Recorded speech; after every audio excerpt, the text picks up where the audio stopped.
around.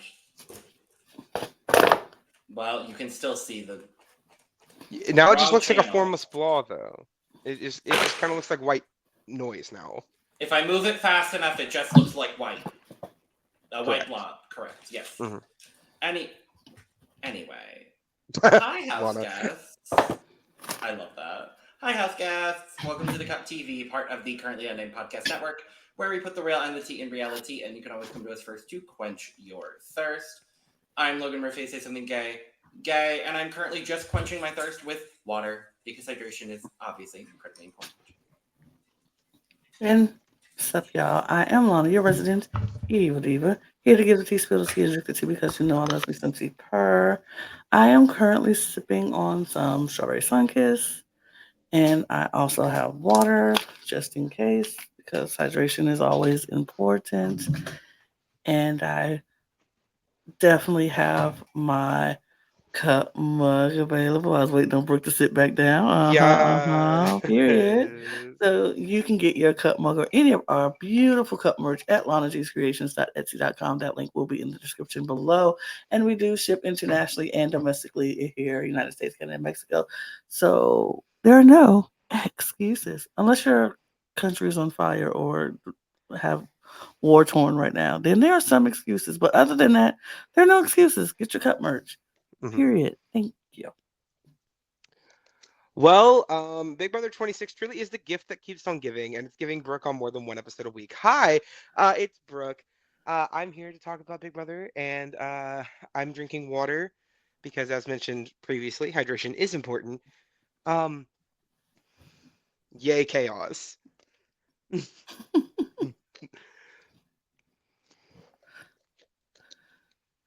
Well, Julie. I'm so mad that you fucking called it, Brooke. Absolutely. When I saw that, I was like, we are not going to hear the end of this from Brooke. We are not. Look, I'm going to tell y'all right now, that is probably the only reason Brooke is here today. Well, it's actually because it's the first Saturday I've had free in a hot minute. So That's I'm true, finally too. able to show up. But two, Fair. I am here because it was like 2:45. I go on Discord, I'm like, oh wait, we have a Big Brother recording today. Oh wait, I can do it today. Let me drop in. Yay. I am thrilled personally, and not even from like a game standpoint, because I like everyone still left in the house as like a person, and from a game perspective, I don't really know who I want to win. I don't have anybody that's like, this is my definitive person I would love to win. But I can say, for maximum entertainment value and maximum chaos, this is who I wanted to win this HOH, and I am so happy. But yeah, so do you just want to talk about who won? Or well, I have to finish the intro, Brooke, because you decided you were going to come into a Saturday episode and ruin all of the format and the things that we do here. So let me finish the damn intro, and then maybe we can talk about who won the HOH. So, we're going to talk about all of the most up-to-date live feed spoilers. Feeds are currently down for the veto, so it's a perfect time to do so. But first, make sure to subscribe if you've not already, because we're here almost all the time giving you almost all things reality competition TV. And make sure to check out the description below where you can find all of our audio podcast links, our other YouTube channels here at the Cup Network, and our Patreon for exclusive content and early access. So, let's talk about where we left off. Last time we were here, Quinn was evicted by a vote of 4-2. The two being Leah and Angela on the wrong side of the vote again. And we have since found out, we found out a little bit in the Thursday eviction episode, Ainsley is taking the week off. And as we now know, Janky is filling in her place, and it is Janky World Week in the Big Brother house. Outside of the Big Brother house? Outside of the Big Brother house, because they are spending the week in the backyard. I'm here for this. I love During this. a heat wave? Okay, here's my thing. If it was something where that was obviously unsafe for them to do, or like people were getting to a part where their health is compromised, I wouldn't care, right? I would care, right? But in this particular situation, I feel like Big Brother's got something prepped for that if something were to happen, or like it were to get like super hot and people would die. Like, not even to mention they have the awning that they can go underneath. They'd probably give them like some type of covering. Like, I'm not too perturbed by it. Um, and I actually was one of the very few people that enjoyed Dire Fest as like an idea. I think it was a neat idea. So the idea of doing it again, I think they did it a lot better this time. Because dear Lord, the split house twist did not work. But everybody's living outside. Nothing else changes really. Awesome. Great. This is the type of Big Brother twist I love, where it doesn't really affect the game a ton. It's just a little bit of Annoying a entertainment, little a bit. little bit of different change of scenery, and it makes the players a little bit less comfortable in their plush little LA studio. And that's fun. Right. I agree with you 100%. I like this way better than Dire Fest. Like, I didn't enjoy Dire Fest, not because of the twist, not because I thought it was a bad twist. I thought the way they did it was bad. I think having everybody sleep outside makes sense, and it makes, like you said, make the players a little bit uncomfortable, which we can. I think they can stand to be uncomfortable Mm-hmm. for a week out of the days they're there when they've been in the house, air conditioned, and like you said, plush little LA studio home. It's perfectly fine for a week. I think doing it this way makes it better than like Dire Fest. Like I said, Split House, no, no, no, no bueno, no bueno. Don't do that ever again. Um, but this is a pretty good twist. It's a good twist. I wonder if we would feel differently about Split House if Joseph wasn't the person that went home when Split House happened. I do If wonder. I wonder if it was Kyle who went home that week, would we feel differently? Or if it was Alyssa who went Listen, home that week, that was the plan, would we yeah. have felt different about it? Probably so. I would say if it was Alyssa and Jasmine who left that house that week and the leftovers made the plan happen with only the leftovers in the house and Terrence, it would have been, we would have been like, you know what? Dire Fest was a complete success. Yeah. Yeah. But it was not It took out successful our with faves, and Joseph I'm with upset about it. It took out and the Joseph way they did 25, it. and I'm not Like, I'm happy with having that. PSD, PSTD because like the way they did it. Why do you not even let them say goodbye? Like, you just let that man walk through an empty house and out the door. I'm like, no.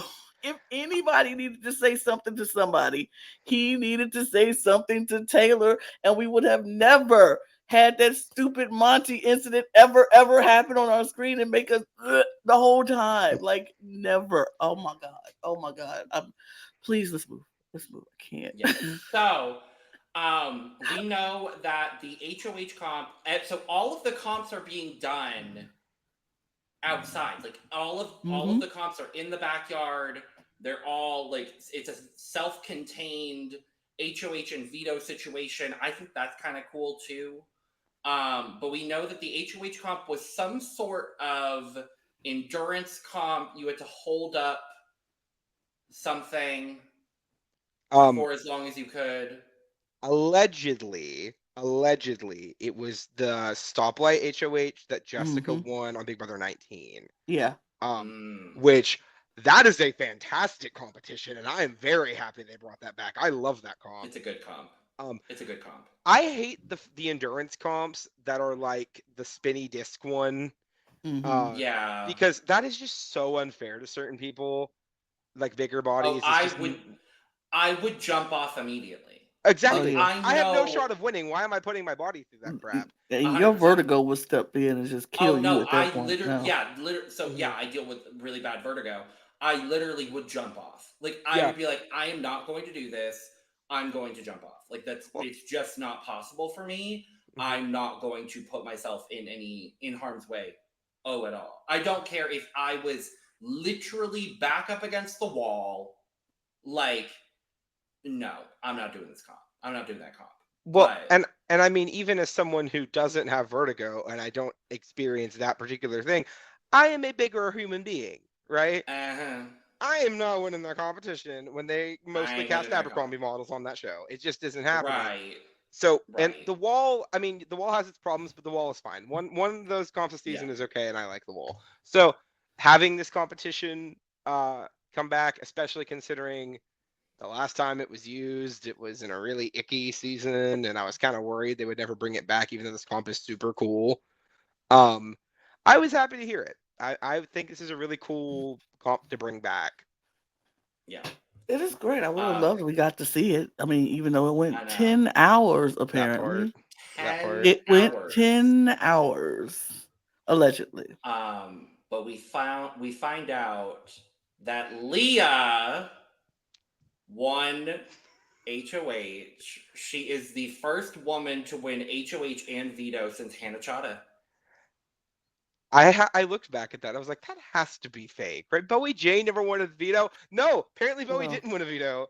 No. No. Like just that's insane to me. Uh-huh. Because apparently Blue was the only woman to win a veto last season, and I just She completely was. missed that. Yeah. But this is beautiful. I am Yeah. thrilled. It sounds like it came down to Leah, Cam, and Rubina. Okay. And it sounds like Cam took a deal from Leah at the very end of the competition. That's at least, we don't know the whole story yet. That's what I'm getting from feeds, because last night on feeds, T-Core was saying something about Cam got the deal, so he quit. He could have gone longer. So I'm assuming the last two ended up being Leah and Cam. And Leah wasn't going to put Cam up anyway, because she, like, her, probably, if she had to pick a number one right now in this house, it's probably Cam. I don't. Sure. Well, I now don't that know if Leah Quinn's has one at this gone, point. I don't know if Leah has one I at was this saying point. if she had to, I think it would be like the person she's looking after the most is Cam right now, and I think second would actually be T-Core, and we'll talk about why that's the case in a bit. But Leah won HOH. She doesn't even get an HOH room. She gets an elevated platform. She did get a basket, though. She did get the basket. And I love that she was like, I bet they thought this would be like a horrible basket, but it has all of my favorite things in it. And I was like, okay, good. Good for you, Leah. Well, it kind of reminded me of like whenever you win HOH during the double, how you get the basket, Mm-hmm. and that's about it. Like, yeah, I mean, granted, obviously you want the bed, but like, hey, an elevated platform is indeed an elevated platform. So, also, other things we didn't mention that are part of this janky week, they are only allowed to eat pizza and ice cream, I'm pretty sure. Oh, God. In the backyard, there's like stands where they can get pizza and ice cream. That's all they're allowed to eat for the whole week. Yeah. Which technically means no one is a have-not, but they're all have-nots. So there's I would that. say they're all have They're all nots. they're all have-nots. So there's that. They are locked outside the house all week, which is fun. They do have the diary room that they have upstairs outside that they did a few Mm-hmm. years ago when Dire Fest happened. They've kept it, so that's a thing that exists. And I think most importantly, they are in that tiny rectangle of a backyard the entire week. And I think the thing I liked the most about Dire Fest to begin with was that if they wanted to have these conversations, it had to be in public, in front of everyone, because there was nowhere to hide from anybody else. And I don't know if it's going to be to the same severity this season like it was during Dire Fest in 24, but we've seen Leah's already had a few one-on-ones, like she had one-on-ones during her before nominations, but it's going to be a real fun week, I think. I think these episodes are going to be really entertaining. Yeah, I'm actually really excited to see the episodes. I think this is going to be a really fun week of episodes. So yeah, there wasn't really a whole lot of strategy talking as far as Leah talking, doing one-on-one. She did still do a couple of one-on-ones. The main conversation that I remember having or her having is specifically with Rubina. And she was telling Rubina that she was looking after her, and wanted to like look after her in the game. I'm not too sure whether that was just to appease Rubina or what, because we do find out when the nominations happened that Leah put up Rubina and Chemo.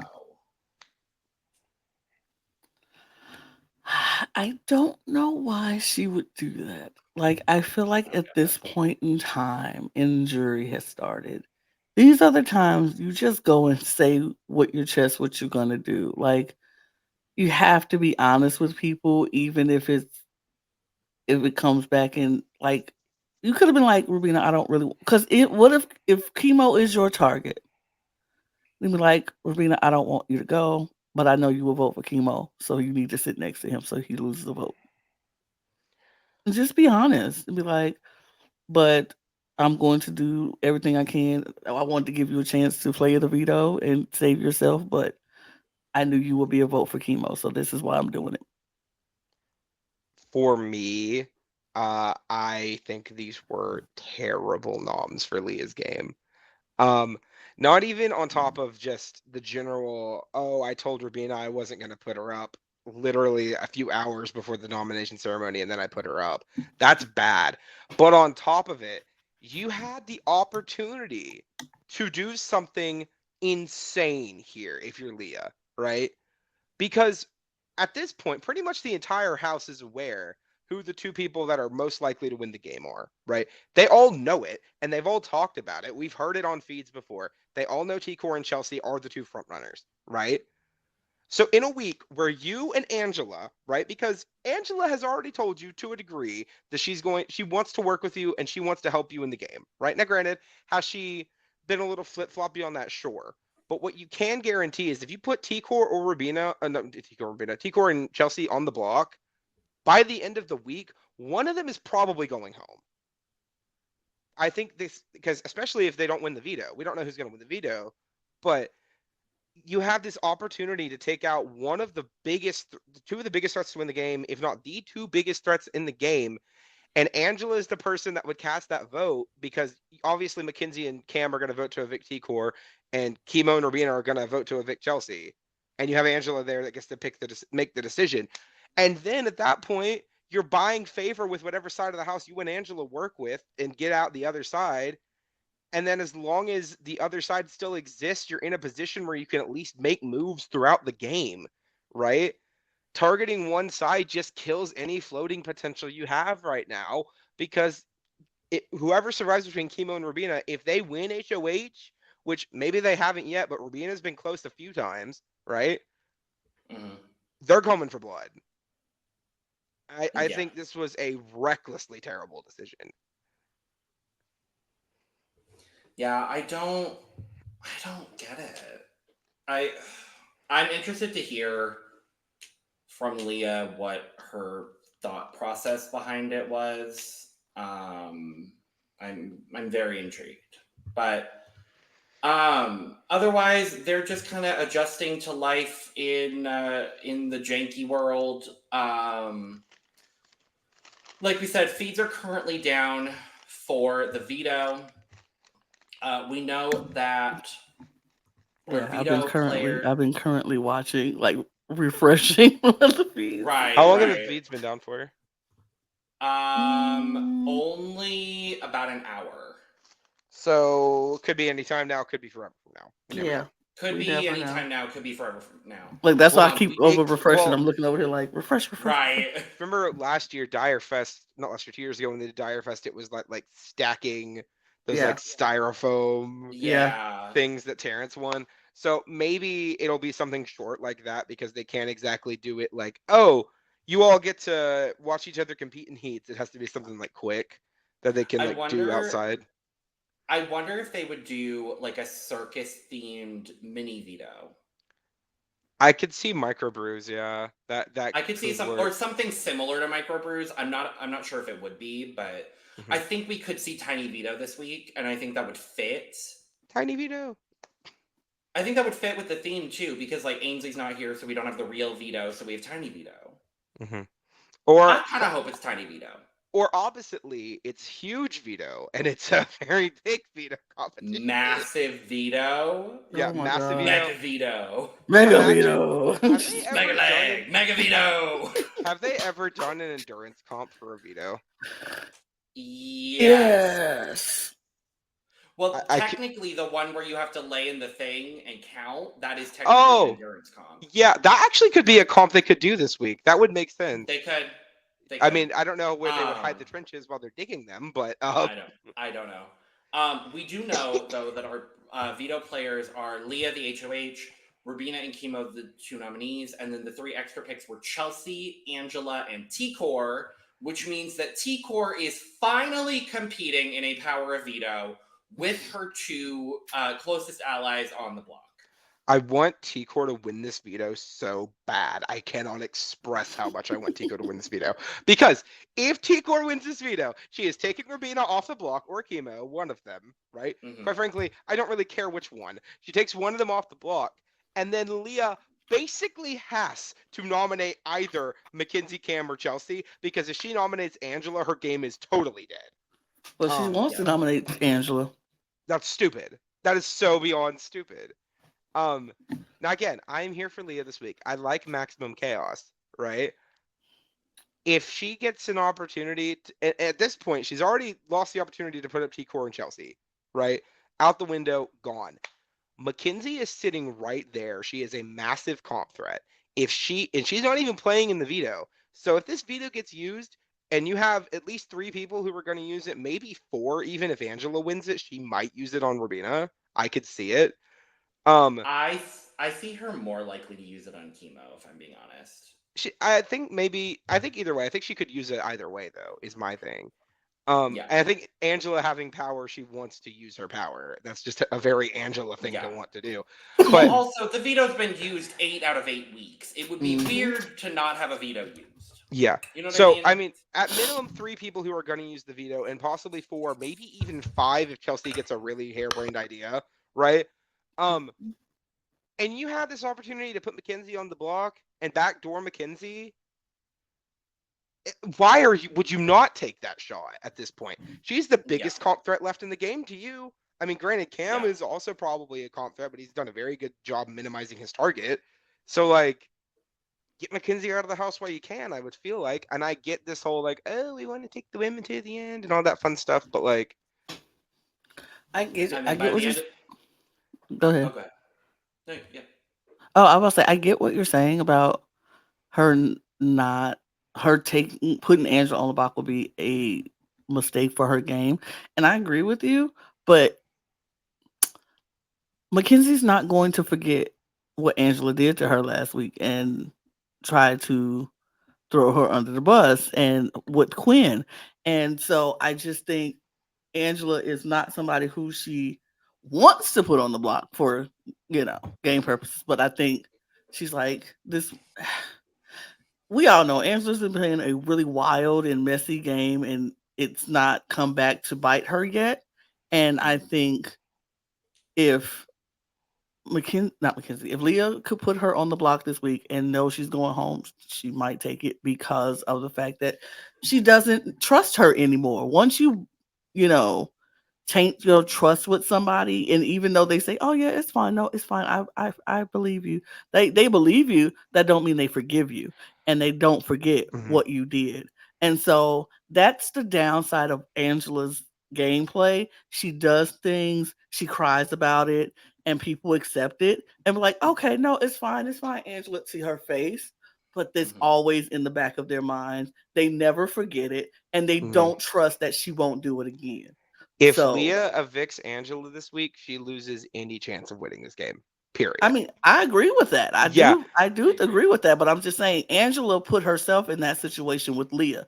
If she wouldn't have called her out like that and tried to save herself by throwing her under the bus with Quinn, if she would have just said Quinn was making this alliance, it would have been fine. But she put Leah's name out there, so she destroyed the trust between her and Leah. I am not saying that Angela would not be at minimum partially responsible for going on the block here if she Oh, does go on the absolutely. block. Mhm. I'm just saying Leah needs to take out the personal out of the situation and recognize that if Angela is on the block and gets evicted on her HOH, Angela will be bitter as hell Oh yeah, and she will not vote for Leah at the end, right? No matter who right. Leah is against out of the people left in this house. And Leah ain't making it to the end. I'm sorry. what? Leah ain't making it to the end? She ain't making it to the end. I'm sorry. She could is the She's not with craziest. these nominees that she put up there. She's not. If she would have made better Unless she wins decisions in out. this HOH, I would Unless have she said wins yeah. out. If she But I would have made mean, a she better can. decision with this HOH, she probably would have.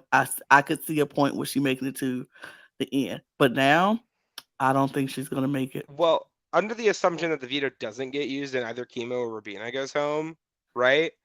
I feel Mhm. like if either T-Core or Chemo or Rubina, whichever one of them stays, win the HOH, I don't think they're gonna come after Leah. And I know that might be crazy talk, but and this is what we were talking about a few weeks ago when who went home? Somebody went home when Joseph went home, right? That them keeping Chemo in the game was good because it magnifies that target on the trio and it minimizes the target on Mackenzie, Cam, and Chelsea, right? Mhm. If the trio is down to a duo, the other trio is going to be infinitely more of a threat than Leah and Angela. And because even then, Leah and Angela are only kind of getting grouped together because they're not part of either of the trios. They're barely even working together at this point. Yeah. So I don't see a world where, especially T-Core, if T-Core wins the HOH, we know she is going to be logical and we know she is going to make a smart decision for her game. And that smart decision is putting Chelsea and Mackenzie on the block. She she's not gonna do that. She She's literally just said she's putting up Angela if she wins because These she's people are Angela's getting on her crazy. nerves. These people are crazy. Like you They're not like well, yeah. playing the game with logical intent because we can say that because we see everything. mhm, They Mhm. don't see what the perception of what they have, and right now their emotions are taking over the logic, mhm. and right now Angela is pissing T Core the freak off, and so she's very annoyed. She doesn't like her in the house. She can't stand listening to her talk. She can't stand listening to her cry. She wants her gone. So she is going to put up Angela and somebody else. And I think that decision will probably cost T-Core this game. I think if you are the person that sends Angela home out of this house, right? Especially if you do it now, right? I think not only are you guaranteed to not get Angela's jury vote because Angela's on the jury, like it or not, right? But I think you're wasting your opportunity to take power if you get Angela out of the house. And I understand the idea that, oh, these people are playing emotionally. They are letting their emotions drive them through certain decisions. But the big thing that I have always thought about Big Brother is that when people start making emotional decisions, that's when they lose, right? And I don't think everybody that's ever done that has made emotional decisions and it's cost them the game. But I think a lot of people that have. Um, like Andy, when Andy got Helen out of the house in 15, right? Him and Helen were very close. To this day, they are still very close. But Andy had to get Helen out to progress his game, right? Um, and I think the same can be said for a lot of other of the players that came down the line. I think if you're Steve, right, you were really good friends with Liz and Julia and Austin by the time you got to 6 in Big Brother 17. But you had to cut the right people to get to the end. And as much as I know that these people do not like Angela, right? Taking out Angela at this point, at least this early, right, is a waste of power. You are wasting your opportunity to put yourself in a better position because people that have kept Angela safe historically, and I know this is going to sound a little crazy, historically, if you go to Angela ahead of time and you're like, hey, I am not putting you on the block, you are not an option for a veto on a replacement, it's kind of worked out for them. She has been loyal, at least for the next week. It's happened a few times Do you want to sit because in the end next to Angela? Would you I want mean, to? personally, no, I wouldn't want to sit next to And I don't Angela, think any of them want to sit in the end next to Angela. but they don't have to. That's the thing. It's less that they shouldn't take Angela out at all. It's more that they need to wait until later in the game because something that Kevin Martin said after he got done with BB Can 5, right? Which, to be clear, not a huge Kevin Martin fan, but I fully agree with him on this, right? The final 5 and the final 4 of Big Brother are basically just immunity challenges. And if you are going into Final 4 and Final 5 with Cam, Mackenzie, Leah, and Chelsea, who have all won a decent amount of comps and are threats in the comp types that they haven't won, versus if you're going against Angela, who's really only a threat in a mental comp, right? Which is a lot of what the end game is. Only the Final 4 HOH, and even then, lately it's been the bleep competition has been Final 4 HOH. So I don't know if Angela's going to be good at that. And I think if you go into the veto, where here lately it's been the run around, answer all these questions, it's like a physical and a mental comp. Angela's probably not going to win it if it's a combo. So when it comes down to that point, Angela's not a threat at the Final 4 comps. You can take her out then, because at that point, you're at Final 3. And if you really, really want to wait, you can wait until Final 3 to take her out. I just think taking this opportunity now to take out somebody who is not a competition threat whatsoever, unless it is a mental comp, which we're probably going to get at a double in the next few weeks. But other than that, is just such a waste when you have so many other people who are strategically, socially, and competitionally bigger threats than Angela. I just don't get it. And I don't see what the logic is of doing that besides of an emotional, I don't like her in this house, and she is actively negative attitude-wise. It just doesn't make sense to me. Well, yes. And on that note, I think that might be, that's honestly all I had. So, yeah, we're going to go ahead and end this one off for today. But we will be back on Tuesday to talk about the veto results, the veto meeting, all of the lovely, wonderful, and fantastic things, as well as the Sunday episode. I'm excited to see how this janky world is actually working out. So I think that'll be really fun. And we'll be back on Thursday for the second jurors eviction. And hopefully the announcement of a damn double next week. Please. Please. I need the double. So based off of the schedule, right? Because I did look at the the block out guides. We're gonna be getting a double at 5, so it's gonna be the final 6, and then the final 5 is gonna be a double. Based off of the fact that the final 6 eviction is a 2-hour episode, and everything else is a 1-hour episode between now and then. Okay, yeah. So it'll be a bit, but we got time. Okay. Well, we will be back. Thank you for joining us. Let us know your thoughts down in the comments below. Make sure to check out the description where you can find all of our audio podcast links, our other YouTube channels, and our Patreon, as well as our social media, and where you can get your merch, including but not limited to Cup Mug. With that being said, we're going to go ahead and get out of here. So, cheers. Cheers. From way, way, way outside the Big Brother house, we've been the Cup. Love only yourself. No one else. Just yourself. Good Good night, night, house guests. Yes.